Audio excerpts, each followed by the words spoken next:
But despite a mountain of evidence against him, Zachary Gross would deny he scalped and disfigured the pretty blonde, blaming the hideous crime on his pit bull. The news said I held a girl down and scalped her hair off, but it's been proven now that my dog did that. Gross actually called a nationally syndicated radio show from jail after his arrest to declare his innocence. They arrested me before they ever got her statement. Marilyn's reaction? It's so stupid, I just can't even think of a response to it. And Detective Brian Cochran says the evidence immediately spoke for itself. Right out of the gate, we had suspicions that it wasn't just a dog bite case. Investigators who searched Gross's home found a trail of blood leading from his bedroom where Marilyn was scalped to the bathroom where he had tried to force her to look in the mirror. It was on the floor, it was on the walls, it was in the bathtub, it was on the towel rack. But the most incriminating piece of evidence was a pink knife found in a dresser drawer.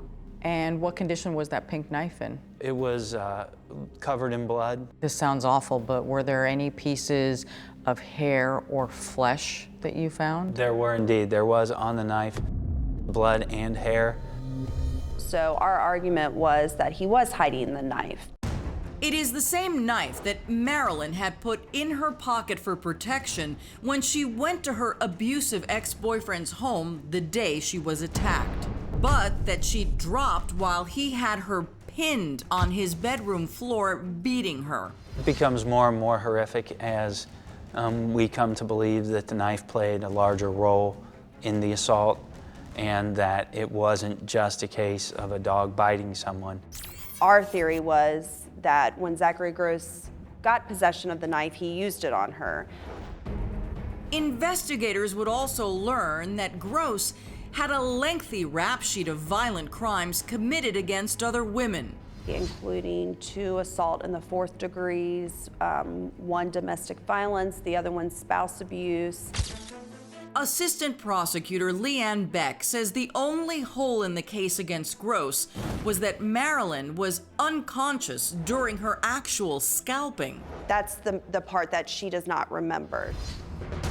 The last thing Marilyn recalls is lying on the floor with both Gross and his pit bull Capone on top of her, him punching her, and the dog tearing off part of her right ear. Other than that, the dog didn't do anything else. And investigators say Marilyn's other injuries appear to have been inflicted by a dog's teeth. The scalp injury was more consistent with a knife than with a dog. That finding would be supported at Gross's trial by Dr. William Kitzmiller. The multiple injuries to the scalp were so severe that replantation was not a reasonable option. Dr. Kitzmiller is the plastic surgeon who operated on Marilyn's scalp. That because of the straight nature of the edges, it seems to me more favoring a sharp object rather than a dog bite. The doctor's testimony was a crushing blow to Gross's defense team. That was the defense's theory the entire trial, that it was a dog attack. And Marilyn herself would take the stand at Gross's trial. Did he tell the dog to get off of you? No. Did he push the dog? No. Why didn't you drop the knife at that point? Why did you still have the knife? Because I didn't want him to get it. Marilyn would also step down from the stand to show the jury her horrific scalping wounds. I think this was really hard for her, but I think it had a huge impact on the jury to see the permanent disfigurement he caused. The only one apparently unmoved by Marilyn's testimony was Gross. He did not seem very remorseful about what he did to Marilyn. And didn't he act out during the trial? He made a gesture with his hand that was not appropriate for court. The judge held him in contempt for that action. Marilyn says Gross also contemptuously winked at her in court. What do you think his wink meant? It's not over. But it was finally over when the jury quickly returned a verdict of guilty of assault in the first degree. Ultimately, whenever a jury makes a decision like that, they make the right one because that's their job, that's how our system works.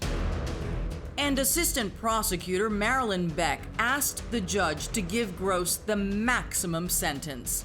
20 years is what's appropriate for de-scalping a human alive. But Gross remained unrepentant at his sentencing hearing, still proclaiming his innocence. I wanted to go to trial so that everybody could hear that Marilyn never said I cut her hair off. Marilyn never said I told my dog to attack.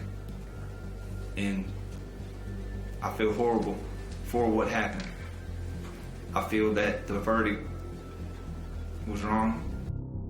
The judge didn't, sentencing Zachary Gross to the maximum 20 years behind bars, plus another 34 days for contempt of court. After sentencing, Gross called Crime Watch Daily from behind bars, still echoing his defense, claiming his dog did it. Marilyn has never once ever said that I cut her hair off. That was just a doctor's belief that I cut her hair off. Did you or did you not scalp Marilyn Stanley with a knife? Well, absolutely not. Marilyn's mom, Linda, still isn't buying it, claiming she would have handed down a much harsher sentence. I just wish it would be life because I don't want him to ever get out. For the sake of Marilyn, who is already living in fear of the day Gross is eventually freed. Marilyn, what's it going to take for you to not be afraid anymore? I don't think anything could make somebody not afraid. He's a sociopath. He doesn't feel remorse for anything that he's done to anybody. Marilyn is reminded of what Zachary Gross did to her every day, but she still stands tall. Zach Gross has taken a lot of things from you, but what hasn't he gotten? He hasn't gotten me. And he won't. He hasn't gotten my pride. He hasn't gotten my life. And I won't let him. She's an amazingly strong woman, that's for sure. Gross has already filed an appeal. As for Capone, the pit bull, who was ordered to be euthanized by the judge, he remains in an animal shelter awaiting the outcome of that appeal. With me now to go inside the mind of a guy like Gross is forensic psychologist Dr. Lou Schlesinger. Doc, thanks for being here. Thank you. People have called Gross everything from a psychopath to a narcissist. You haven't worked on this case, but you've reviewed it. What do you say about it? From a distance, I don't think the label, whether he's a psychopath or narcissistic, really is the important point.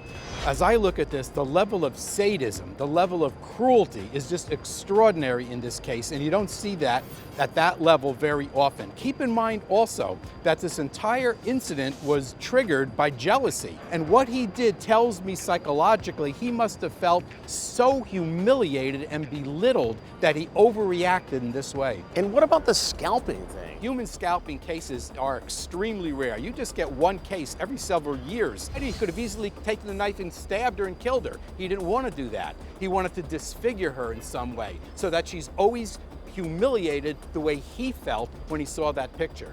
Is there any chance that Marilyn Stanley can retrieve her memories and then get past them?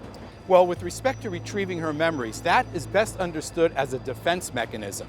The mind is pushing that out because experiencing it would just be too overwhelming. So in the course of her treatment, someone, therapist or psychologist, psychiatrist, should not try to retrieve these memories. The defense mechanism is there for a purpose. What I observed of her, she seems to be a fairly strong person, but she's going to need a lot of help over the years. Dr. Lou, as always, thank you very much for your insights.